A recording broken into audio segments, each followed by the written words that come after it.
अहाँ तऽ अपने ग्रंथक ज्ञाता छी।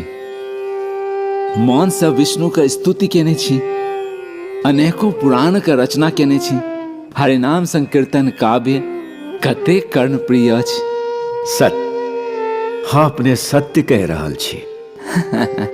अही तऽ महाभारतक रचना केने छी। ई एही भारत भूमि का कथा अछि। दानव दुष्ट, दुराचारी आ एकटा स्त्री का अपमानक कथा अछि।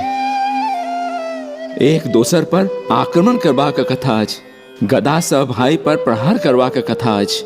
मुदा एकर प्रभाव तऽ अहाँके मन पर नहीं पड़बाक चाही छल ना?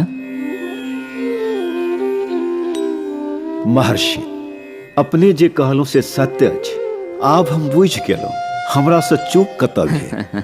व्यास, धृतराष्ट्र, पांडव, विदुर सब अहीं के संतान छल ना? पांडव पर आक्रमणकारी कौरव सेना अहीं का आंखिक सोझा में अपन प्राणक बलिदान देने छल। अहीं का आंखिक सोझा में असंख्य सैनिक विलुप्त भऽ गेल।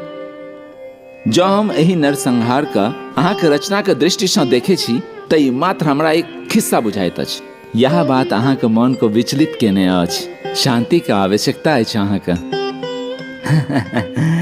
अहाँके मनक शांति के लेल हम प्रार्थना करब। हाँ महर्षि, हमरा संतुष्टि चाहिए, संतोष चाहिए।